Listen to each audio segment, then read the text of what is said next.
My God, I hate drugs.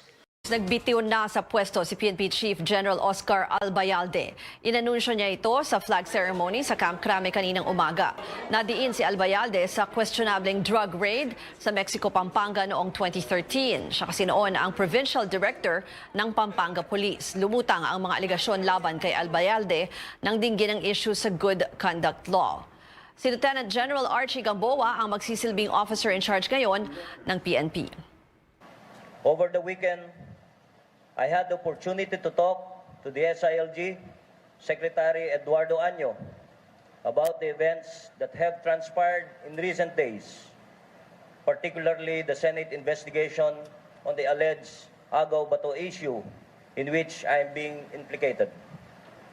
After careful thought and deliberation, I have come to the decision to relinquish my post as Chief PNP effective today and go on non-duty status.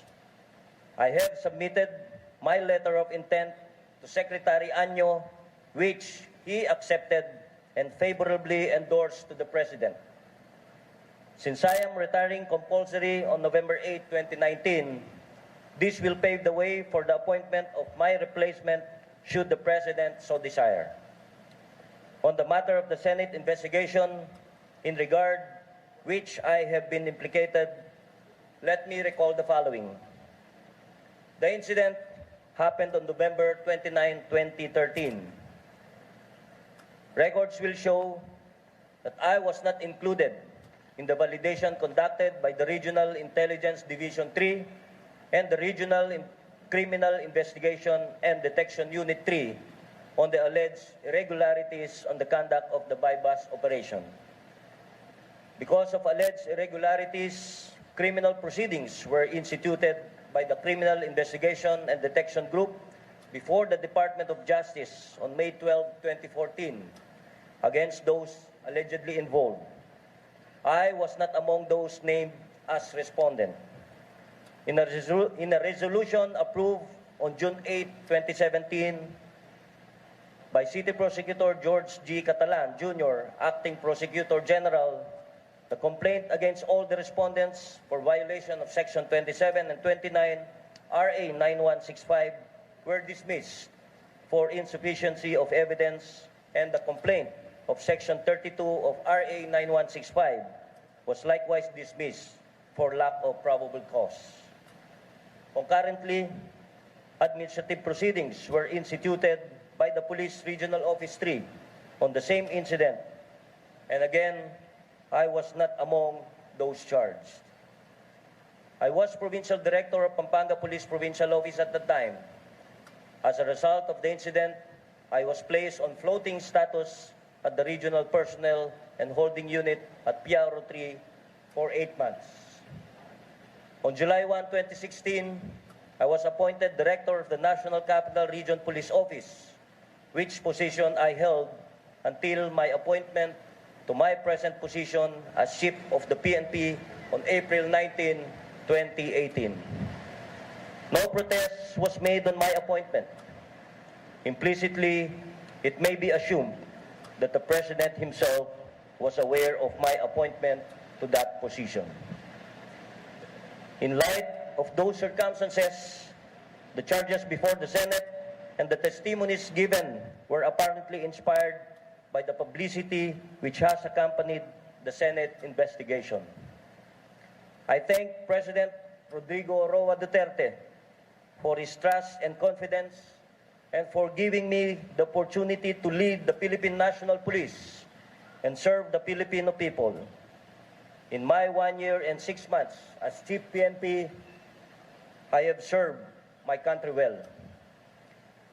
I thank the Filipino people for their support and cooperation and for continuing to inspire the police force in rendering their best services to the nation. I thank the men and women of the Philippine National Police for their hard work, loyalty, and dedication to the service, and for helping me face the challenges and achieve the objectives I set forth during my term as Chief PNP. My last command as your Chief PNP is for you to carry on in the service of our fellow Filipinos so that all of us may live and work in peace. Do not let these challenges demoralize or stray you from your path. And above all, I thank God Almighty for this once-in-a-lifetime opportunity to have led as the 22nd Chief of the Philippine National Police. Mabuhay ang PNP. Maraming salamat po sa inyo. Earlier, I spoke to Interior Secretary Eduardo Año. He commends PNP Chief Oscar Albayalde for stepping down amid the controversy. He said they are now in the process of selecting the new PNP chief. Sort of a terminal leave, non-duty status, until his official retirement on November 8. All right. When he spoke to you, did he cite a reason for this leave of absence? Actually, he had been contemplating that move since last week. And he wrote a letter to the president, and he formally submitted the letter to me last Saturday. And I sent it to the president, and it was accepted by the president. So today is the day that he relinquished his post as Chief PNP. All right. Given that he has relinquished his post, sir, who is now in charge of the PNP while the chief is on non-duty status? The most senior police official is Police Lieutenant General Archie Gamboa, and he shall be in an active capacity as the officer in charge until the president appoints a permanent chief Philippine National Police. The president said that he will wait for the DILG's investigation before acting on the accusations against Albayalde. What is now the status of the investigation? The investigation is still ongoing. I hope to finish it within this week or early next week, but it is continuing. Okay, so by next week, sir, you will be able to come out with a report? Yes, we are. Okay, sir, is there a short list already of candidates for the next PNP chief? Well, the three contenders actually are Lieutenant General Gamboa, Lieutenant General Ascolan, and Police Major General Eleazar. But it's not actually limited there because the president can appoint anybody with the rank of Police Brigadier General and up. So I'm finalizing the list, and I will submit it to the president within the week. All right. Would the president necessarily have to choose from that list? Because I believe General Albayalde was not actually on the short list when he was chosen to head the PNP. No, at the time, General Albayalde was on the short list, but the president is not limited or restricted to choose among my recommendations. As I said, he is authorized to choose anyone from with the rank of Police Brigadier General up to a Lieutenant General. I see, sir. Sir, when did you know that General Albayalde was thinking of resigning? It was last week during the Wednesday hearing that he consulted me, and I told him to think it over and do what is best for the organization. And so he formally gave me his letter last Saturday, and I submitted it to the president. All right. Sir, do you know exactly what the reaction of the president was aside from accepting the letter? Pardon me, please repeat your question. What was the reaction of the president, sir, upon receiving that letter, aside from formally accepting it? Well, actually, the president is thinking of what is good for the organization, for the government, and for the public. So this act of Albayalde is what you call an act of a statesman or a gentleman to spare the president and the organization from this controversy. He would rather quit his post and make sure that the organization will run smoothly and shall be protected. All right. And sir, just to clarify, earlier you said the officer in charge for now is General Gamboa. Is that right? Yes, it's Lieutenant General Archie Gamboa. He would be the officer in charge until the President selects or appoints the permanent chief of PNP. And if you just tuned in, breaking news here on CNN Philippines, PNP Chief Oscar Albayalde relinquishes his post and is now on non-duty status. This comes after weeks of Senate hearings into the alleged irregularities in the PNP. Albayalde is linked to the issue of ninja cops as he was the head of Pampanga Police when alleged staged drug raid happened. We will be monitoring this development later on The Source. In a few minutes, presidential spokesperson Sal Pinelo will sit down with our senior anchor and correspondent Pinky Webb. You can catch that in a few minutes at 9 a.m. here on CNN Philippines. I'm Ria Tanwatco. Trillo, keep it here on CNN Philippines, news you can trust.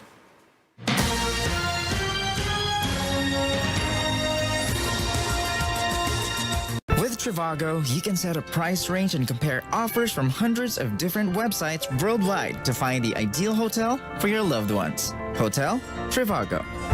Find a great... Matapos ang 1 taon at 6 na buwan sa pwesto, nagbitiw si PNP Chief General Oscar Albayalde sa gitna ng skandalo tungkol sa ninja cops. Inanunsyo ito ni Albayalde 25 araw bago ang kanyang nakatakdang pagretiro. May report si George Cahiles. George?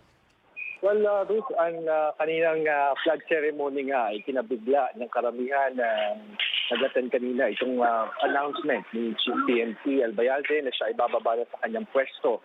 Siya ay nasa non-duty status sa ngayon. So ibig sabihin niyan ay officer pa rin siya ng PNP at magpapatuloy ang kanyang serbisyo hanggang sa kanyang retirement sa darating na November 8. So ang paliwanag sa atin para yung terminal leave, no, para bigyan siya ng pagkakataon na asikasuhin yung kanyang mga dokumento at makapagpahinga bago ang kanyang retirement day sa November 8. So, personal yung ibinigay na dahilan, no, ni Albayalde kung bakit siya bumaba sa pwesto ngayong araw. Sabi niya, nakausap niya over the weekend itong si Intersecretary Eduardo Año. Nag-usap daw siya after ng kanyang pag-uusap ay doon siya nagdesisyon na bumaba na ngayong araw. Kasi earlier ay nabanggit na niya na sa October 29 siya bababa sa pwesto. At magkakaroon nga daw sana ng turnover or change of command ceremony dito sa Camp Crame kasama ang Pangulo. Pero hindi nga yun nangyari dahil nga bumaba na siya sa pwesto ngayon. At kaninang umaga din, nagkaroon din ng simple turnover ceremony sa pagitan nga nitong si Albayalde at itong si PNP Officer in Charge, Lieutenant General Archie Gamboa, na mismong Senior Secretary Eduardo Año ang nag-preside. Sabi ni Gamboa, naging simple yung turnover ceremony kanina at ang bilin nga daw sa kanya ay ipagpatuloy lamang ang isinasagawang programa ng PNP sa kampanya sa illegal na droga at sa krimen, pagpoprotekta sa mga mamamayan. Kanina ay, of course, dahil OIC, itong si Gamboa, ay limitado yung kapangyarihan na hawak niya at inaasahan natin ang National Police Commission na maglabas ng memorandum kung saan ay i-identify kung ano-ano yung mga kapangyarihan na pwedeng gawin ni Gamboa bilang officer in charge ng PNP. Kasama na daw dyan yung disbursement o paglalabas ng pera ng PNP mula dito sa 2019 budget at trust fund ng PNP. Pangalawa, itong pagkontrol sa mga explosives at firearms, appointment ng mga opisyal ng PNP mula Lieutenant Colonel rank pababa. At syempre, itong pag-aproba sa mga pang-araw-araw na operasyon ng mga operating units ng PNP. Nakausap na rin daw ni Gamboa ang Pangulo at ang bilin daw sa kanya ay ipagpatuloy nga lang itong paghawak sa posisyon hanggang sa makapili siya ng susunod na PNP chief. At first order of business lang itong si General Gamboa ay ipagpatuloy lang ang pagpirma sa mga dokumento at magtrabaho na agad-agad. Ruth. George, kanina nung pinapakinggan ko yung statement ni General Albayalde, parang pahapyaw niya lang na inisa-isa niya yung nangyari doon sa nung panahon na Pampanga Police Chief siya, no? Yun yung inimbestigahan sa Senado. Pero binanggit niya lang na nagkaroon lang daw kasi ng publicity yung nangyari doon sa Senate investigation. Paano nga ulit nagsimula itong issue na to laban kay Albayalde? Oo, kasi kung maaalala nyo, Ruth, ay nagkaroon ng Senate hearing tungkol sa controversial nga na pagbibigay nitong GCPA sa mga inmates ng Bilibid. At mula doon ay naangkat yung usapin noong mga pulis na allegedly ay galamay ng mga drug lords dyan sa loob ng Bilibid sa pag-carry out nitong mga drug operations nila. So, ipinatawag, halimbawa, pinatawag ng Senado itong si Mayor Benjamin Magalong. Siya yung dating CIDG chief ng PNP. At may kaalaman siya tungkol nga doon sa operasyon ng mga drug lords sa loob. So, since then ay nakapagkwento itong si Magalong at nausisa ng mga senador yung usapin tungkol nga doon sa controversial na operasyon sa Mexico, Pampanga noong 2013 kung saan noong panahon na yon ay Provincial Director ng Pampanga si Albayalde. At sa turn ng event sa Senate, during Senate hearings ay batay doon sa mga witnesses na lumabas ay allegedly talaga nagkaroon ng problema sa operasyon na yon. Number one, may tinatawag na staged yung operation dahil batay sa witnesses, nangyari yung operasyon ng umaga, pero ang idineklara ng mga pulis sa pangunguna ni dating Superintendent Rodney Baloyo ay sa hapon nangyari yung operasyon nila. Tapos lumalabas din sa Senate hearings na may recycle na mahigit 160 kilos ng droga. Tapos at merong tinatawag silang iba yung presenta nilang witness na nahuling foreign national noong panahon na yon doon sa aktual na hinuli sa operasyon. Kaya nagtataka yung mga senador, ano nangyari dito? At ano yung hand ni Albayalde sa lahat ng pangyayaring ito bilang provincial director? Ang ini-insist ni Albayalde ay wala akong kinalaman dyan. May presumption of regularity sa operasyon ng mga pulis. So ngayon, ang binabanggit niya ay hindi nga ako nakasuhan administratively or criminally. Kaya bakit ngayon ako hinahabol sa insidente niyan? Yun yung kanyang stand sa issue na ito. No? Pero ang sinasabi naman ng mga senador, lumabas din itong si dating PNP Central Luzon Chief na si Rudy Lacadi na sinasabi niya na tinawagan siya ni Albayalde noon inquiring about the investigation doon sa pangyayari sa Mexico, Pampanga, at lumabas na binanggit daw ni Albayalde na hindi niya masabi kung joke lang or hindi, na kaunti lang ang nakuha niya doon sa operasyon na yon. So yun yung isang bagay na somehow ang sinasabi ng mga senador ay nagbibigay ng direct link kay Albayalde dyan sa naging operasyon na iyon. At kung maaalala mo rin ay pinag-aaralan na rin daw ni Albayalde itong possible legal actions niya dito sa mga general na di umano ay sinisira ang kanyang reputasyon at nagbibigay ng mga maling impormasyon laban sa kanya. George, tapos paki-clarify lang din kasi kanina I think binanggit na rin to ni General Gamboa about yung non-duty status ni Albayalde, and then how do you define it? Is that really a resignation? Kasi ang term na ginamit lang kanina ni Albayalde sa kanyang speeches, he was relinquishing his post and going on non-duty status. Oo, kasi pag sinabi mo non-duty status, it's parang administratively ginagamit, ano? Pero technically speaking, nag-resign na siya sa position niya. Only the position. Pero, mananatili siya sa serbisyo, no? Hindi nga lang naka-duty. Ibig sabihin, parang nakabakasyon na siya. So he can do something else while tinatapos niya ang kanyang serbisyo sa PNP hanggang sa mandatory retirement age na 56, na mangyayari sa November 8. So, he will keep his position, his rank na 4 stars, no? Bilang nag-iisang 4-star general ng PNP hanggang November 8. So, ibig sabihin yan, walang ibang opisyal walang ibang pulis na makakakuha ng kanyang 4-star rank hanggang sa siya ay maka-retiro sa November 8. Church, tapos kanina doon sa speech rin ni General Albayalde, may binanggit siya na in-address niya yung PNP na sana daw wag ma-demoralize doon sa mga kinakaharap na mga challenges, no? Anong sense mo dyan, yung feel mo dyan sa mga members ng PNP and even the officers, simula pa nung nitong Senate investigation na tila nadidiin nga itong si Albayalde, ang kanilang PNP chief at that time? Oo, actually, aminado naman sila talaga na demoralizing yung nangyayari sa PNP kasi nga bukod dito kay General Albayalde ay nadadrag din itong pangalan ng kanilang organisasyon, itong PNP sa mga kontrobersiya. So, iba-iba, no? May mga nakakausap naman din tayo ng mga opisyal, iba-iba yung kanilang opinion. May nagsasabi na sana daw ay bumaba na si General Albayalde ahead para nga hindi na tumindi o mas na-drag pa yung pangalan ng PNP sa kontrobersiya. Yung nagsasabi din naman na kung totoo ang sinasabi ni General Albayalde, bakit siya bababa? Pero ang siguro medyo curious lang din tayo sa nagpapaano na uwi, no? Na nakapag-decide si General Albayalde ngayong over the weekend na bumaba siya. Pero ang binabanggit niya ay nakapag-usap sila ni General Anyo, siguro alamin natin kung ano ba yung naging triggering factor kung bakit talaga nakapag-desisyon itong si Albayalde. Kasi alam natin na may ongoing review itong National Police Commission na tungkol nga dyan sa nangyari sa Mexico-Pampanga operation. At ang alam din natin, last week ay itinatawag Friday, pinatawag si General Albayalde ng NAPOLCOM at dumaan siya sa questioning sa mahigit 1 oras sa NAPOLCOM.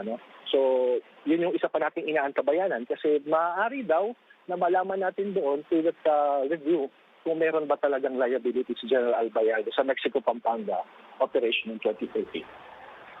Okay, maraming salamat kay George Cahiles, nag-uulat mula sa Camp Crame. Balikan natin ang mismong talumpati ni Albayalde sa flag raising ceremony sa Camp Crame ngayong umaga. Over the weekend, I had the opportunity to talk to the SILG Secretary Eduardo Anyo about the events that have transpired in recent days, particularly the Senate investigation on the alleged Agaw Bato issue in which I am being implicated. After careful thought and deliberation, I have come to the decision to relinquish my post as Chief PNP effective today and go on non-duty status. I have submitted my letter of intent to Secretary Anyo, which he accepted and favorably endorsed to the President. Since I am retiring compulsory on November 8, 2019, this will pave the way for the appointment of my replacement should the President so desire. On the matter of the Senate investigation in regard which I have been implicated, let me recall the following. The incident happened on November 29, 2013. Records will show that I was not included in the validation conducted by the Regional Intelligence Division 3 and the Regional Criminal Investigation and Detection Unit 3 on the alleged irregularities on the conduct of the bypass operation. Because of alleged irregularities, criminal proceedings were instituted by the Criminal Investigation and Detection Group before the Department of Justice on May 12, 2014 against those allegedly involved. I was not among those named as respondent. In a resolution approved on June 8, 2017 by City Prosecutor George G. Catalan, Jr., Acting Prosecutor General, Binigyang din ni Presidential Spokesperson Sal Panelo na may tiwala pa rin si Pangulong Rodrigo Duterte kay Albayalde. Sa panayam sa The Source, sinabi ni Panelo para sa kanya, inosente si Albayalde sa mga akusasyon. I can only speculate that perhaps he has had enough of the innuendos, the accusations according to him which are false and unfair. The family is suffering from it. So he decided to have an earlier turnover. For as long as the president says nothing about it, the presumption, the reasonable presumption, is he has to trust. Sabi nga ni Presidente, nung tinanong siya, Sir, may trust and confidence po kayo kay General Albayalde? Ano sagot niya sa arrival? O, nandiyan pa siya.